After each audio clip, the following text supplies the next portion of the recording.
had seen this theorem, Thevenin's and Norton's theorem, where a complicated network, okay, so complicated network is reduced to a simple current source or voltage source. If you go on with Thevenin's theorem, there we reduce it to a simple voltage source, and in Norton's theorem we reduce it to a current source. I'll just show you the example when we have a independent source and when we have a dependent source. So what is the difference? So here uh, the problem is the example which we are going to see is find the current across AB using Norton's theorem. Okay, across these terminals AB we have to find the current. So they have given a current source, that is 50 at an angle 30. Okay, and the Norton's theorem, what the steps we follow is the load terminal, that is the terminal AB should be shorted for Norton's theorem, and for Thevenin's we open it. Okay, the terminals will be opened and we have to find the voltage there, and in Norton's we have to find the current. So the first step is we are shorting the terminal AB and we have to find the Norton's current. It has been indicated as IN or I short circuit, ISC. So they are given for 50 at an angle 30 as the current source. So whenever we short it, this resistance, that is 5 plus J5, it will just be neglected, because current, the main feature of the current is that it will take a path which has less resistance, or here there is a path which has zero resistance because it is a short circuit. So all the current will go through the path AB. So no current will pass through 5 plus J5. So there is no voltage drop there, and that term or that resistance can be neglected. And here we are applying the branch current formula. What is that? Branch current, that is current in the terminal AB, okay, or IN current is equal to main current. What is main current? It is 50 at an angle 30. That is shown here. Okay, main current into resistance of the opposite branch. Fine. What is the resistance of the opposite branch?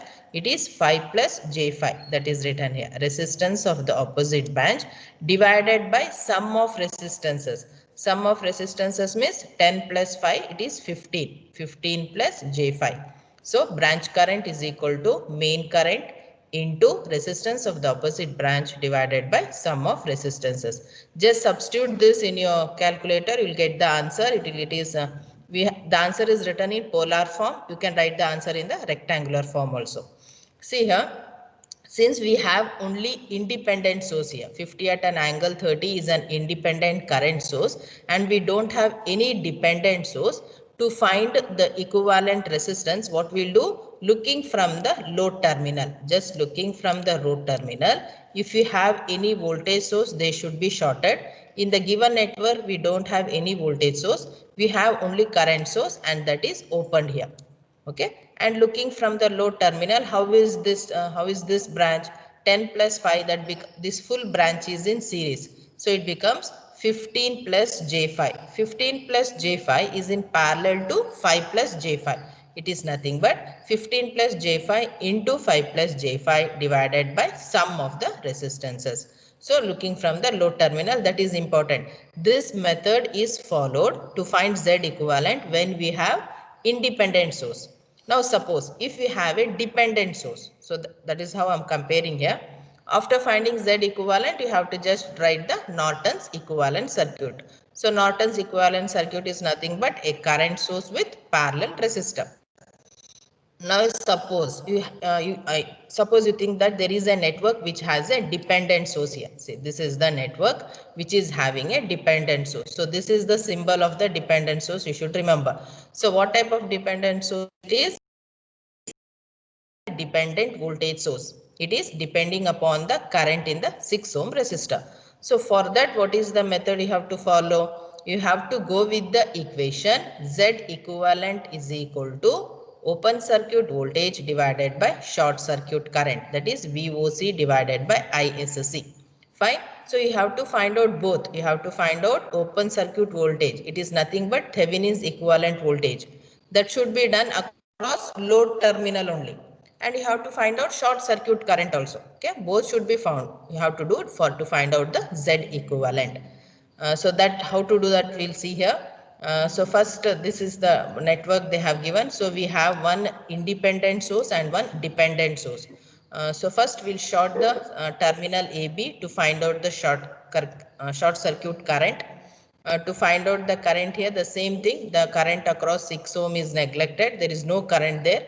Since Ix is neglected, and since this dependent source depends upon the current here and Ix is 0 here, so the equation will be, just writing the mesh equation, it is minus 20 plus 4 into IN. The current in the loop we have assumed as IN in the clockwise direction. So plus 4 into IN minus 6Ix. Just we are writing minus 6Ix. This full 6Ix will become 0 because Ix is 0 and the short circuit current is 5 amps. After finding short circuit, you have to find out open circuit voltage also. Both should be done here. So you have to go with the VOC. Just write the how to find out the voltage across the terminal here. We know that voltage depends upon V is equal to I into R. Okay. Since we know the resistance as 6 ohm, we have to just find out the current here. So to find out the current, take this as a loop and apply the mesh.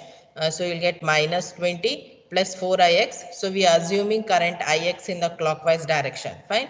So minus 6Ix plus 6Ix is equal to 0. We are equating it to 0. So you'll get 4Ix is equal to 0 and Ix is 5 amps. So the current in the 6 ohm resistor is 5 amps. Fine. And we have to find out the voltage. So voltage is nothing but Ix into 6. So it is 5 into 6, it is 30 volts. So we got both. We got open circuit voltage and also short circuit current. Now we have to apply in the Z equivalent equation. Z equivalent is equal to VOC divided by ISC. It is nothing but 6 ohm. After this, you have to write the Norton's equivalent circuit. That is important. Okay. After doing this, you have to write just Norton's equivalent circuit. So what is the difference? What I want to tell you is, here looking from the load terminal, we will not remove the sources. Since we have a dependent source there, we can't short or open circuit the sources. So you have to go with the formula Z equivalent is equal to VOC divided by ISC, where you have to find out both Thevenin's equivalent voltage across the load terminal and Norton's current across the load terminal.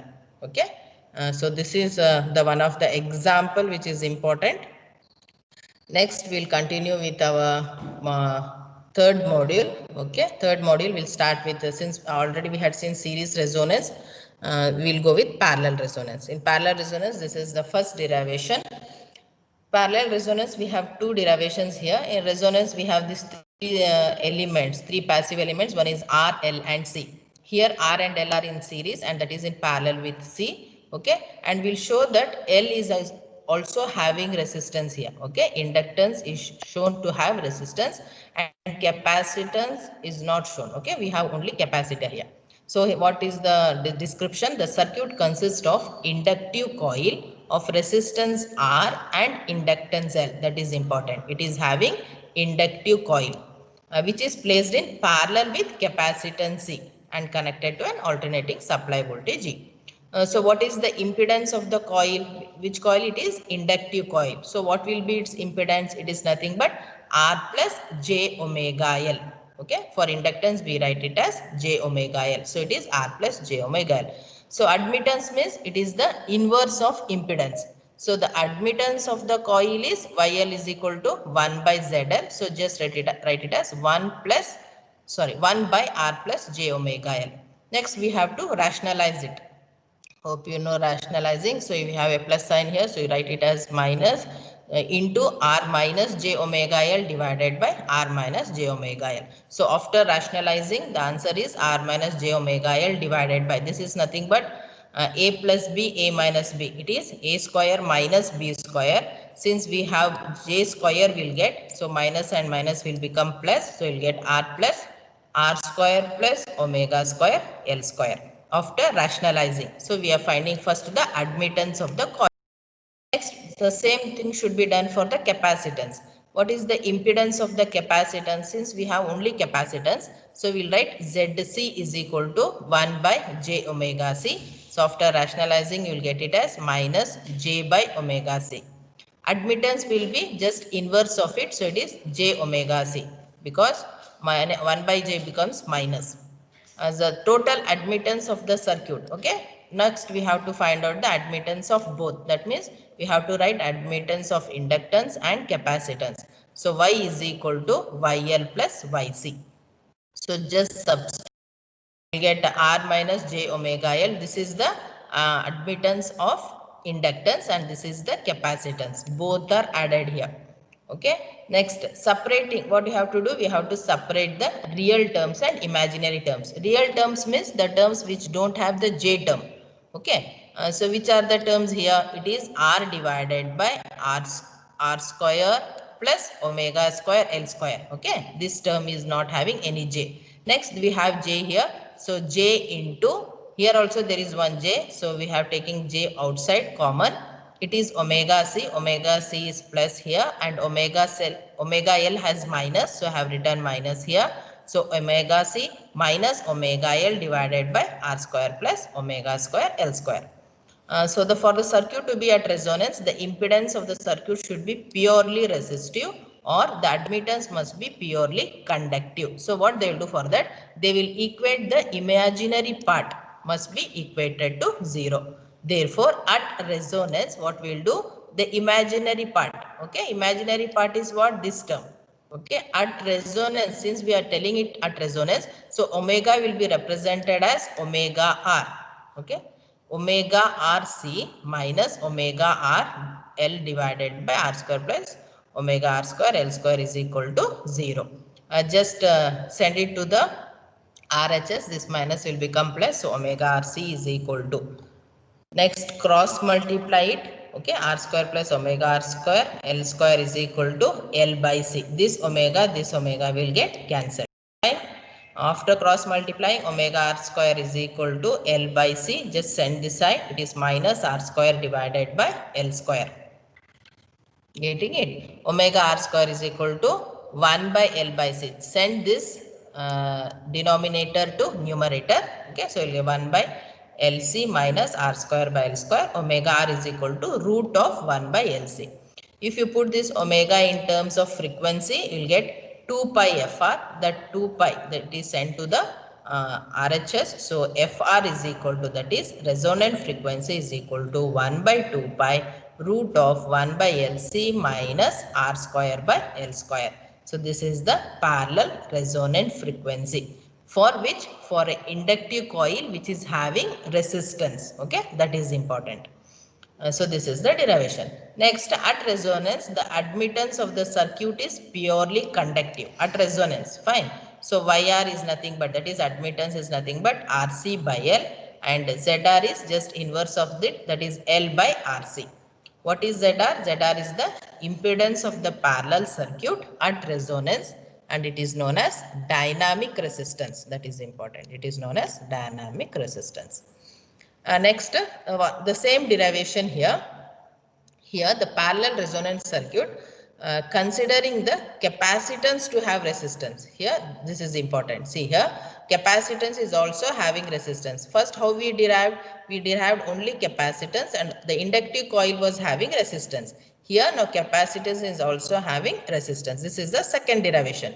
This is a series parallel circuit. Okay, and we are dividing the current, the total current I into IL and IC. The current in the inductive coil and the current in the capacitor. Okay, it is divided. So same procedure. You have to write the impedance of the inductance coil. It is R plus J omega L. After writing, you have to write the admittance, that is YL. Okay, admittance is nothing but inverse of impedance. Then you have to rationalize. Okay, after rationalizing, the final answer, it is YL. YL is equal to RL minus J omega L divided by R square L plus omega square L square. Next, the impedance of the capacitance. Okay, next here it changes. What is the impedance of the capacitance now? It is RC minus J into 1 by omega C. Okay, that is the impedance, because RC is the resistor considered. Here we have to split for inductance you have to write RL, for capacitance you have to write RC, that is their resistance. Next, what is the admittance? YC is equal to 1 by ZC. Just write it as 1 by RC minus j omega c. Rationalize it. Okay, you have minus, so plus plus is written and rationalized. Okay, after rationalizing, you will get admittance YC as RC plus J by omega C divided by RC square plus 1 by omega square C square. So next we have to write total admittance. Total admittance is nothing but combination of inductance plus capacitance. Just substitute the equation which we got for YL and YC. After substituting, what we have to do? We have to separate the real terms and imaginary terms. Okay, real terms doesn't contain any j term. Imaginary term will have a j term which is taken common here. Okay, it is written here j. After separating real terms and imaginary terms, what you have to do? You have to equate the imaginary part to 0. See here, once again I will tell, this is the real term RL divided by RL square, this and this part, this both are real terms.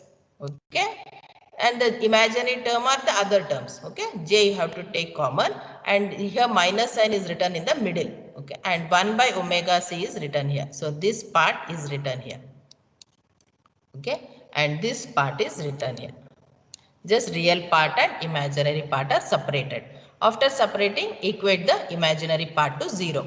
After equating, just cross multiply it. Okay, 1 by omega r square. This is cross multiplied with r square, and this is cross multiplied with r square. Fine. Again, next here also it is cross multiplied. Omega r into omega r is omega r square. L is this. Okay, this is multiplied with this. So RL square divided by LC. First, just multiply this here. RL square divided by LC plus omega r square L divided by C. Okay, 1L will get cancelled, is equal to omega r square RC square. Okay, it is like this, it is multiplied. Omega r square into RC square, and this is multiplied. After this, just omega r square is taken outside. It is RC square minus L by C is equal to RL square by LC minus 1 by C square. See what they have done? This omega square, this omega square. All the terms containing omega square is brought one side. Okay, it is written omega r square. It is brought one side, and the other terms are put on the RHS. Okay, next 1 by LC you take outside, it is RL square minus L by C. Next omega R square is equal to this full term. Okay, whatever is multiplied here, it is sent to the RHS, RC square by RC square minus L by C. Next omega R is equal to, just take it the common, it will get 1 by root LC, root of RL square minus L by C divided by RC square minus L by C. It is in terms of omega. Now write it in terms of frequency. It is nothing but 1 by 2 pi root LC, root of RL square minus L by C divided by RC square minus L by C. So this is the parallel resonance. Okay, parallel resonance for parallel circuit, where both the inductive and capacitive has resistance. Okay, first derivation was only the inductive coil had resistance. The second is both are having the resistance. And this is the graph of current versus frequency. Okay, current versus frequency for parallel circuit. Okay, up till here it is same. After that the equations are written. Okay, and this is the resonant frequency FR, F1 and F2 are the band. It is just opposite of series resonance. Okay, the graph. Next we have next some equations are written here for series resonance circuit, which will help you to solve the problem. So XC is 1 by 2 pi FC, XL is 1 by, it is not 1 by, it is 2 pi FL. Okay, and resonance frequency for series circuit, it is 1 by 2 pi root LC, and it is the maximum current. This is the quality factor. Okay, XL can be written as omega. These are the different formulas for quality factor. Really we have 4 formulas which can be used to solve the problems in different ways. What you have to check, what they have given. Okay, what is the data given, accordingly you have to choose the formula. Next, this is the bandwidth formula, and this is the cutoff frequencies F1 and F2. And here the bandwidth is given. Bandwidth is having one more formula, and this is the relationship between resonant frequency and half power frequencies. We call it as half power frequency, or also F1 and F2. Okay, Fr is equal to root of F1 into F2.